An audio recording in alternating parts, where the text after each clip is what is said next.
Horror games are a unique way to make us feel fear by almost living another life just by playing a video game. But there is a difference between cheap, predictable horror and true horror that instills fear into you. One of the most important aspects of a horror game is atmosphere. Being able to immerse yourself into a world, making you feel as though you yourself are living in that world. Such a game I have found is No One Lives Under the Lighthouse. A game that immerses you well with the atmosphere while also making you feel dread with its PS1 style graphics. While utilizing constant dread and unnerving environment over cheap jump scares. It is heavily inspired by the movie The Lighthouse, in which it draws its aesthetic and atmosphere from, but still forming its own unique story that can stand alone in the horror game genre. The main premise of the game is that you are the replacement lighthouse keeper, and to maintain the lighthouse, the previous keeper has mysteriously vanished. You are told that the establishment will send you an assistant in about a week. For now, you are on your own. The game utilizes PS1 style graphics in the best way possible, where you as a player can't fully tell what something is until you are point blank. This lack of clarity adds to the horror aspect, because you really can't tell what's around you, nor can you properly identify what something is until it's too late. Just the 2D grass alone can put you on edge, because out of the corner of your eye, it can look like a person watching from the shadows.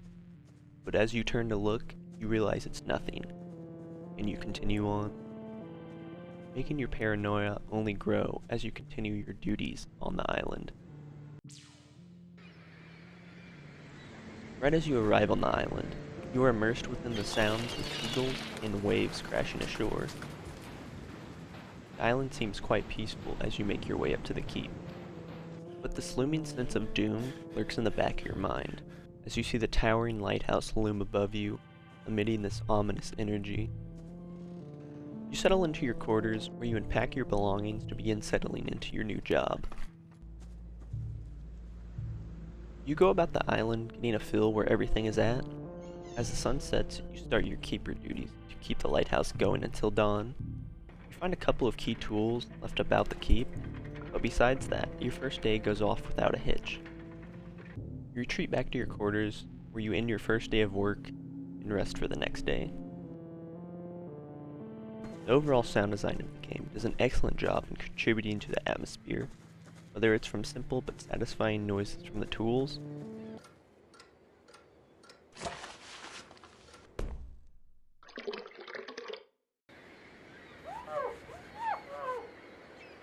or ambient noise of the whole island.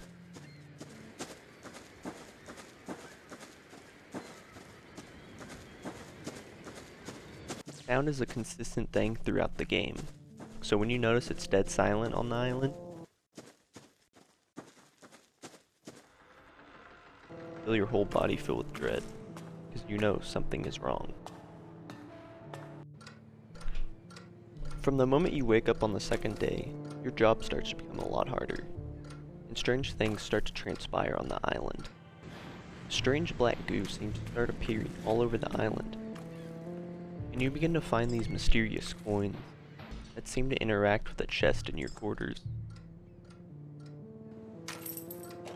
As the lighthouse keeper, you have a variety of tasks to complete as they present themselves, such as keeping your quarters clean, keeping the lighthouse full of oil, and keeping the lens clean, and making basic repairs around the island as needed. But you start to notice that your tasks are increasingly becoming harder to complete. Important tools are going missing and are found in unusual places, and certain lighthouse parts seem to keep getting sabotaged, preventing you from keeping the lighthouse from functioning. You start to feel as though you're not truly alone on this island, and you get your answer when your screen switches to a new horrifying view.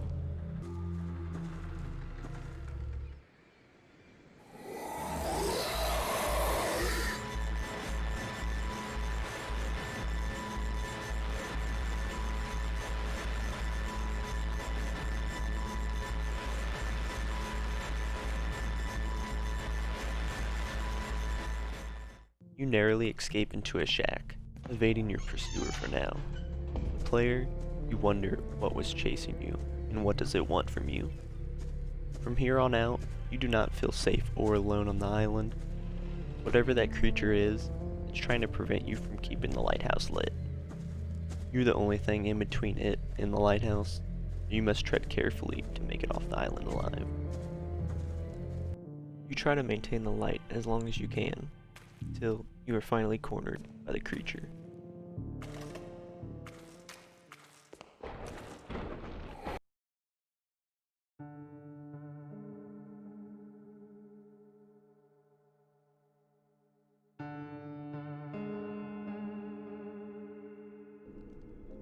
You wake up in a totally different environment that seems vast and endless, feeling like you aren't even on Earth anymore.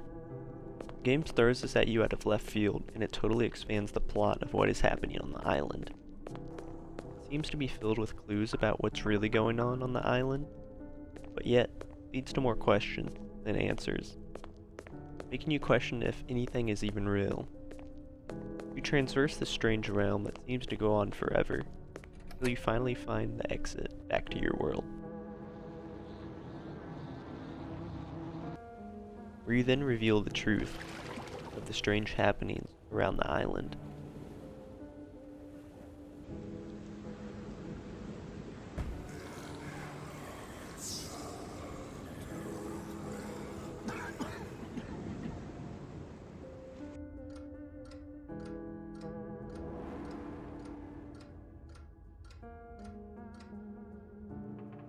You become the creature that is haunting the island, and you go on to sabotage the lighthouse, along with terrorizing the next lighthouse keeper that is sent to take your place as keeper. It's a story of a horrific cycle of a new monster being created to haunt the island and prevent the function of the lighthouse. But this isn't how it has to end. There are 3 game endings in total, where you can change your fate by doing certain things around the island to spark a new chain of events in your favor, along with achievements for doing specific things throughout the game, giving you good reason to go back and replay the game. No One Lives Under the Lighthouse is one of the best indie horror games out there right now that is unique and offers replay value. It manages to be its own game in a genre where many things have been overused to the point where it's predictable. It manages to be scary, utilizing Dread and PS1 style graphics to really sell you on the overall atmosphere of the game, which it does very well. If you're looking for a hidden gem, this is the game for you, and I can't recommend it enough. Overall, I give it a society out of a biblical angel.